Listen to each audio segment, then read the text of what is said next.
Bonjour, je m'appelle Philippe Farley, je suis l'associé principal du cabinet Farley Avocat. On est un cabinet spécialisé en droit de la construction.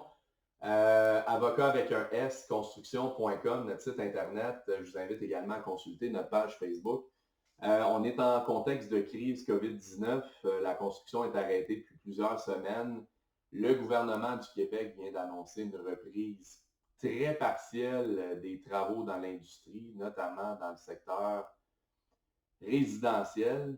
Donc, beaucoup de questions. Je tiens à remercier Robert et Martin qui nous ont écrit sur nos pages Facebook et par courriel pour nous poser des questions. Alors, l'objet de la capsule vise à répondre aux principales interrogations parce qu'il y en a beaucoup d'entrepreneurs qui pensent que la construction au secteur résidentiel est réouverte pour tout le monde, pour tous les corps de métier, dans tous les travaux qu'ils désirent entreprendre. Et je vais faire un bémol, là. C'est une brèche qui est très limitée, qui est ouverte.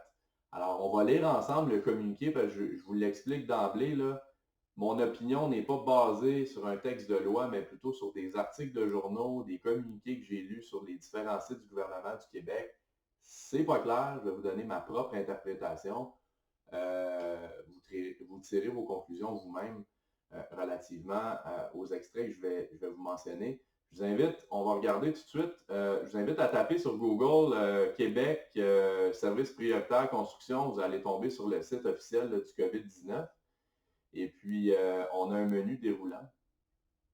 Et puis, évidemment, réduction minimum des services et activités non prioritaires. Et là, on a une liste des services prioritaires. Et depuis peu, on a le secteur de la construction, donc on va cliquer dessus. Et là, en 6 lignes, le gouvernement du Québec réouvre l'industrie de la construction sans trop nous expliquer c'est quoi la portée de tout ça. Je vais vous le lire, on va l'interpréter ensemble par la suite. Donc, seront autorisés les travaux permettant de compléter les livraisons d'unités résidentielles prévues au plus tard le 31 juillet 2020.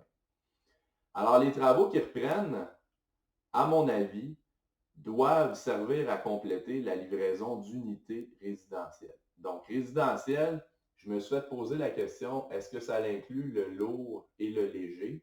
Le gouvernement ne semble pas faire de distinction. Donc, à mon avis, ça inclut le résidentiel lourd et le résidentiel léger. Ensuite de ça, livraison au plus tard le 31 juillet 2020. Logiquement, c'est pour éviter une crise du logement ou une crise de l'habitation où on se retrouverait avec des gens sans logis parce qu'ils auraient vendu une maison puis ils ne pourraient pas prendre possession de leur maison neuve, ou ils auraient quitté un logement pour prendre possession d'une unité de condo ou d'une maison. Et là, évidemment, la maison menace de ne pas être livrée étant donné la crise qu'on connaît. Donc, c'est vraiment limité à ça. Il faut quand même se mettre en contexte. On est en situation de pandémie. Alors, ensuite de ça, c'est dans les secteurs de la construction et de la rénovation. Donc, il y a certains acteurs de l'industrie qui disaient que c'est juste le neuf. Le mot rénovation, à mon avis, nous permet, dans le secteur de la réno, de recommencer à travailler. Mais toujours en contexte où c'est des unités ou des maisons ou des projets livrables le 31 juillet 2020.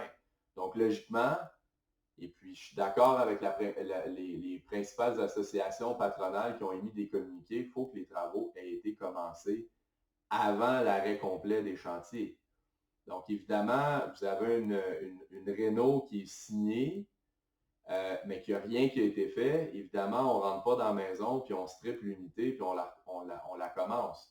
Logiquement, ça devrait s'appliquer, surtout en rénovation, dans le cas où, par exemple, vous avez commencé votre démolition, vos travaux de charpente, la maison est à moitié finie, elle n'est pas habitable, et là, les gens sont pris in between à faire du camping dans la maison ou tout simplement être logés à l'hôtel chez des parents, puis que l'unité devait être livrée avant le 31 juillet. Logiquement, la brèche qui a été ouverte par le gouvernement vise à colmater ces situations-là. Donc, à mon avis, les corps de métier, et là, ça peut être tous les corps de métier imaginables. Donc, il faut livrer l'unité. Donc, s'il reste des travaux de charpente, des travaux d'isolation, des travaux de système intérieur, des travaux de finition comme de la peinture, des travaux de céramique, plomberie, électricité, pour livrer l'unité, logiquement, ça devrait être permis. Bon. Par rapport, puis là, le gouvernement dit ça inclut les travaux liés à l'arpentage et à l'inspection en bâtiment. Donc, logiquement, l'inspection en bâtiment, c'est généralement dans le cadre des transactions immobilières. Donc, il y a certains acheteurs qui voudront faire inspecter. Donc, c'est permis.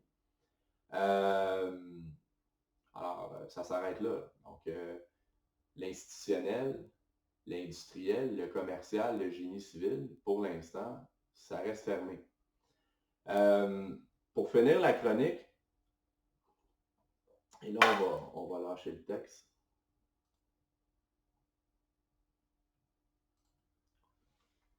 Pour finir la chronique, je vais vous encourager fortement, toutes les entreprises qui recommencent à travailler, je vais vous encourager fortement à documenter tous vos chantiers, tous vos projets, de façon à être en mesure, si jamais vous tombez sur des inspecteurs ou différents services de police un petit peu plus agressifs, à justifier votre réouverture de chantier. Donc, on a les copies des contrats. Je vous encourage même à ce que les contremaîtres ou même les propriétaires des entreprises qui sont présents sur les chantiers aient les copies des contrats pour prouver que ça a été signé avant, pour prouver qu'il y a une date de livraison. Ensuite de ça, garder des photos en archive pour prouver que les travaux étaient entamés, que les travaux étaient entamés avant la crise, avant le début, en fait, de l'arrêt des chantiers. Si vous n'avez pas de photos, ben, prenez-en. Donc, la journée 1, le 20 avril, vous arrivez sur votre chantier, il est à moitié fini. Ben, vous allez être en mesure de prendre des photos. Donc, pour prouver que vous avez respecté le décret et les différents communiqués du gouvernement. Ensuite de ça, pour l'accès au chantier, évidemment, je fais une petite parenthèse, assurez-vous donc, ceux qui ont le renouvellement là, de la licence RVQ en avril-mai, assurez-vous donc de la payer. Parce que si vous ne renouvelez pas votre licence RVQ, évidemment, vous ne pourrez pas travailler. Alors, et puis, je vous encourage fortement, ensuite de ça, pour l'accès au chantier, pour vos employés, il y en a certains qui doivent franchir des barrages ou qui pourraient se faire intercepter par la police. Je vous encourage fortement à écrire une lettre avec le logo de votre entreprise à chacun de vos employés, leur disant que l'employé est salarié de votre entreprise, mettez le nom de votre entreprise, mettez une date sur votre lettre, identifiez que vous offrez des services de construction qui ont été classifiés comme prioritaires par le gouvernement. Et là, vous allez marquer que l'employé doit, pour les fins de son travail, partir du point A, c'est-à-dire sa résidence, et vous pouvez mettre son adresse, et se rendre au point B, c'est-à-dire l'adresse du chantier. Évidemment, vous ne voulez pas écrire des lettres à tous les jours, donc je vous encourage fortement. Évidemment, s'il y a un chantier sur lequel votre employé va travailler pendant 6 semaines, il faut mettre une adresse. Mais si à tous les 2-3 jours, cet employé-là doit se rendre sur différents chantiers, vous les connaissez d'avance, les adresses, listez-les sur votre lettre. Et assurez-vous que les employés aient une copie de cette lettre-là avec eux. Alors, ça fait pas mal le tour. Je vous encourage fortement à communiquer avec nous si vous avez des questions. Avocat avec un s-construction.com. Sinon, notre page Facebook, ceux qui ont des questions, vous pouvez nous écrire même directement sur notre publication. Ça va nous faire plaisir. Et puis, sinon, abonnez-vous à notre chaîne YouTube. Ça va nous faire plaisir de publier en contexte de COVID. On a un petit peu plus de temps pour faire des tournages.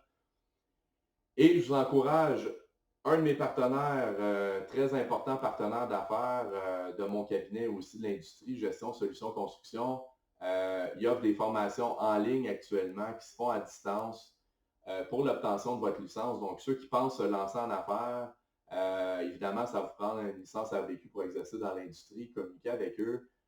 Ils vont pouvoir vous donner de la formation en ligne pour vous aider à vous préparer à la reprise, mais surtout la reprise de l'industrie, mais surtout à vous préparer pour l'obtention de votre licence RVQ. Donc, merci de votre attention et à la prochaine. Merci.